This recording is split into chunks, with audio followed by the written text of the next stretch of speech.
Mr. Chairman, you had to write this bill without a full budget request, and those are unprecedented circumstances, and I know this process was difficult.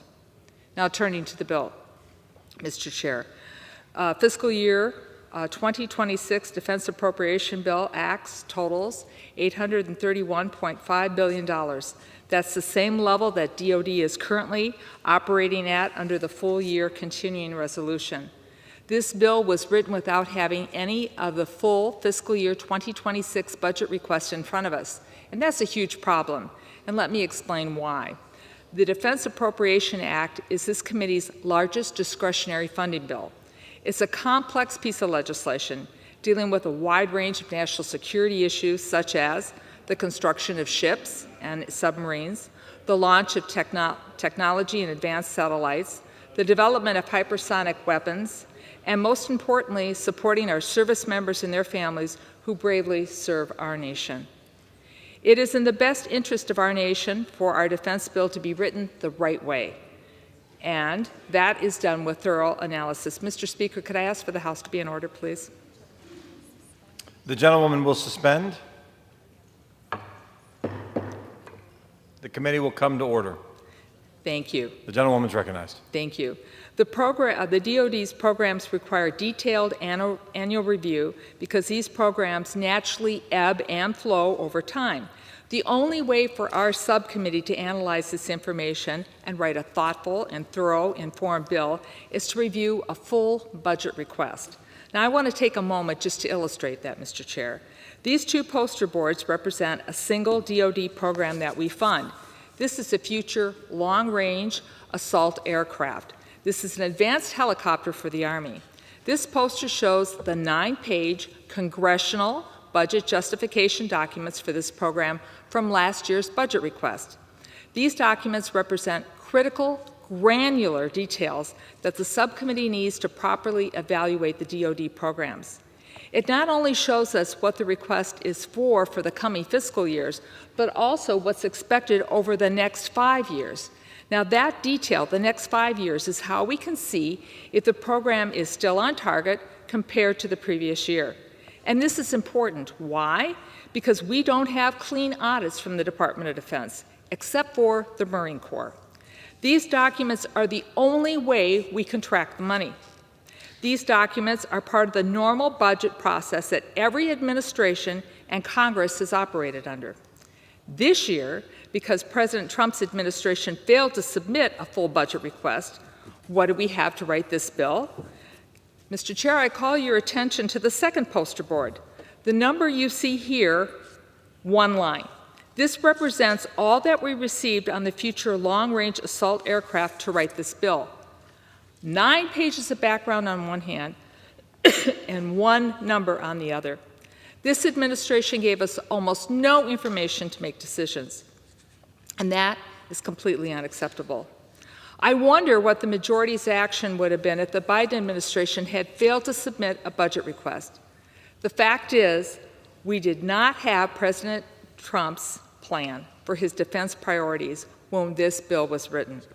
And this makes this bill, unfortunately, an incomplete product. For example, Golden Dome at this point is merely still a concept and not a full plan. None of us have been briefed on how the administration intends to spend $175 billion or deliver it in 3 years. The analysis by DoD is incomplete. We don't know how the money for Golden Dome will impact future defense bills. Another example is the cost to deploy the National Guard around the country to do Homeland Security's job. In June, we found out the cost to deploy 4,000 California National Guardsmen and 700 Marines to Los Angeles was $134 million. Now, Secretary Hagseth is reviewing a request from the Department of Homeland Security to deploy more than 20,000 National Guard troops across the country. And to what end is that goal? To turn the National Guard into the National Police? Well, I don't agree with that. The National Guard is intended to be used for specific purposes. Yes, they're used in states when natural disasters occur. Or yes, even in times of civil unrest when their governors call them up. And then there's the federal 10 missions when they are deployed overseas or in times of natural emergency, like on September 11th. Deploying 20,000 troops has a serious budgetary impact, but Secretary Hagseth did not give us a complete budget, so we don't know what thought went into this, the duration of these employments, how much they will cost, or where the funding will be pulled from to pay for them. The President proposes and Congress disposes, and that's the way our system works in the Constitution. There are consequences for not following this process.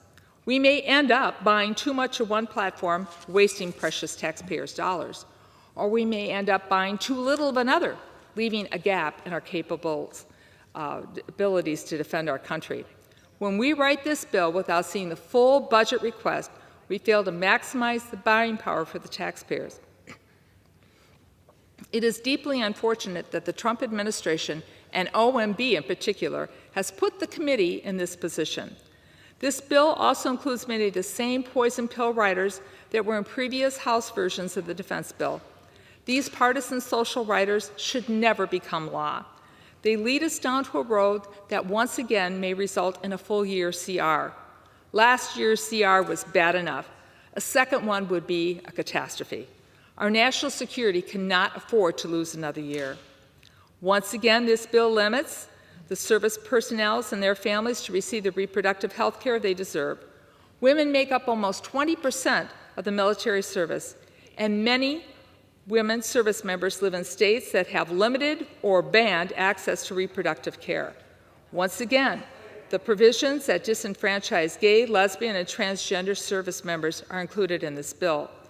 These poison pill writers will not go unnoticed by our troops, and they will impact recruitment and retention. As I told Secretary Hagseth last month, we have witnessed a deliberate effort by the Trump administration to silence, diminish the achievements of minorities and women in the military. Their dedication, heroism, and sacrifices on behalf of our nation deserve a recognition, not erasure. As a former history teacher, I acknowledge the uncomfortable truths about our own history, but that is the only way we move together forward, is when we acknowledge them. Since World War II, the Department of Defense has made great strides in building a military that is more reflective of the population of the nation it defends. And that should be celebrated. It should not be reversed. That's how we build a more perfect union together. So, Mr. Chair, regrettably at this time, I will be unable to vote for passage of this bill, and I cannot recommend it to my colleagues that they support it. But I will work with Chairman Calvert in the future as we go through conference to make sure that we can together, hopefully, produce a bill we can both support. And with that, Mr. Chairman, I reserve the balance of my time.